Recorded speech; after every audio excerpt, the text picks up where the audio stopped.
ओम साई राम। आज मैं सुनाऊंगी श्री साई सचित्र का अध्याय 23। तो शुरू करती हूँ श्री साई सचित्र का अध्याय 23। उदी वितरण। ईशो उपनिषद की टीका।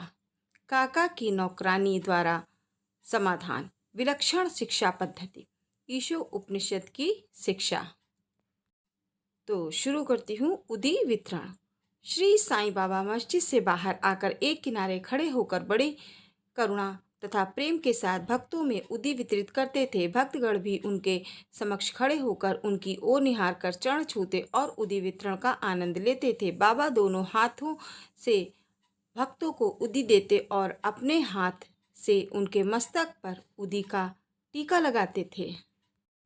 ईशो उपनिषद की टीका। एक बार दासगणु ने ओवी छंदों में अनुवाद तो किया, परंतु उसके सार तत्व को ग्रहण न कर सकने के कारण उन्हें अपने कार्य से संतोष न हुआ। इस प्रकार असंतुष्ट होकर उन्होंने कई अन्य विद्वानों से शंका निवारणार्थ परामर्श और वाद विवाद भी किया, परंतु समस्या पूर्वत जटिल ही बनी रही और संतोषजनक भावार्थ करने में कोई भी सफल न हो सका। इसी कारण श्री दासगणु बहुत ही असंतुष्ट हुए।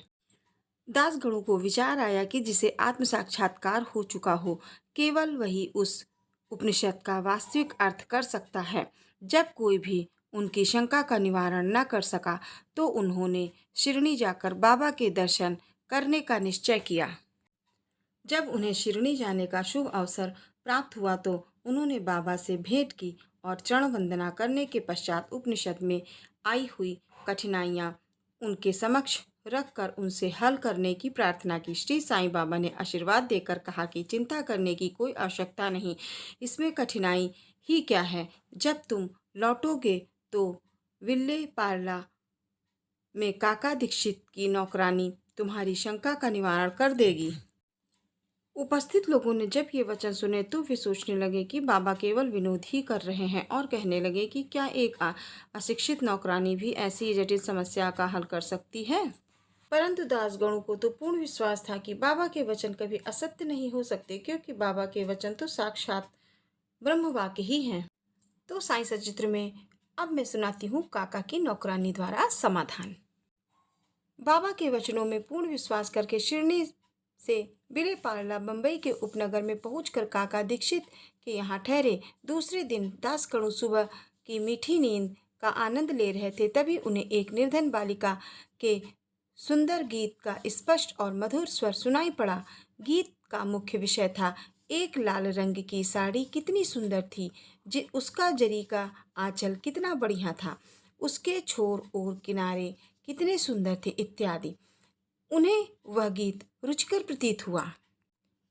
इस कारण उन्होंने बाहर आकर देखा कि वह गीत एक बालिका नाम्या की बहन, जो काका साहेब दीक्षित की नौकरानी है, गा रही है। बालिका बर्तन मांज रही थी और केवल एक फटे कपड़े से तन ढके हुए थी। इतनी दरिद्र परिस्थिति में भी उसकी प्रसन्न मुद्रा देखकर श्री दासगणु को दया आ गई और दूसरे दिन दासगणु ने श्री M.V. प्रधान से उस निर्धन बालिका को एक उत्तम साड़ी देने की प्रार्थना की। जब M.V. प्रधान ने उस बालिका को एक धोती का जोड़ा दिया, तब एक भूखे व्यक्ति को जैसे भाग्यवश मधुर भोजन प्राप्त होने पर प्रसन्नता होती है, वैसे ही उसकी प्रसन्नता का पारावार न रहा। दूसरे दिन उसने नई साड़ी पहनी और अत्यंत हर्षित होकर नाचते कूदने लगी एवं अन्य बालिकाओं के साथ वह फुगड़ी खेलने में मगन रही। अगले दिन उसने नई साड़ी संभाल कर संदूक में रख दी और पूर्ववत फटे पुराने कपड़े पहन कर आई, फिर भी पिछले दिन के समान ही प्रसन्न दिखाई दे रही थी। यह देखकर श्री दासगणु को दया आश्चर्य प्रणीत हो गई। उनकी ऐसी धारणा थी कि निर्धन होने के कारण ही उसके फटे चिथड़े कपड़े पहनने पड़ते हैं, परंतु अब तो उसके पास नई साड़ी थी जिससे उसे संभाल कर रख दी है और फटे कपड़े पहनकर भी उसी गर्व और आनंद का अनुभव करती रही। उसके मुख पर दुख और सुख का अनुभव केवल मानसिक स्थिति पर निर्भर है। इस घटना पर गूढ़ विचार करने के पश्चात वे इस निष्कर्ष पर पहुँचे कि जो कुछ पास है उसी में संतुष्ट रहना चाहिए। और अब मैं बताती हूँ जो साईं सचित्र में लिखा है, विलक्षण शिक्षा पद्धति। बाबा की शिक्षा पद्धति विलक्षण और अपूर्व थी। बाबा शिरडी के बाहर कभी नहीं गए, परंतु फिर भी उन्होंने किसी को मच्छिद्रगढ़, किसी को कोल्हापुर या सोलापुर साधनाओं के लिए भेजा। किसी को दिन में और किसी को रात्रि में दर्शन दिए। किसी को काम करते हुए तो किसी को निद्रावस्था में दर्शन दिए और उनकी इच्छाएं पूर्ण की।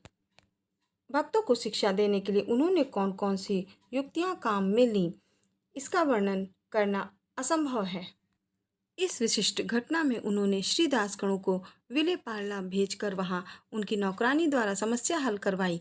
जिनका ऐसा विचार हो कि श्री दासगणों को बाहर भेजने की आवश्यकता ही क्या थी, क्या वे स्वयं नहीं समझा सकते थे? उनके लिए समाधान यह है कि बाबा ने उचित मार्ग ही अपनाया, अन्यथा श्री दासगणों किस प्रकार एक अमूल्य शिक्षा उस निर्धन नौकरानी व उसकी साड़ी द्वारा प्राप्त करते, जिसकी रचना स्वयं साईं बाबा ने की थी। और अब मैं सुनाती हूँ ईशो उपनिषद की शिक्षा। ईशो उपनिषद की मुख्य देन नीति शास्त्र संबंधी उपदेश है। हर्ष की बात यह है कि उस उपनिषद की नीति निश्चित रूप से आध्यात्मिक विषयों पर आधारित है, जिसका इसमें बृहत रूप में वर्णन किया गया है।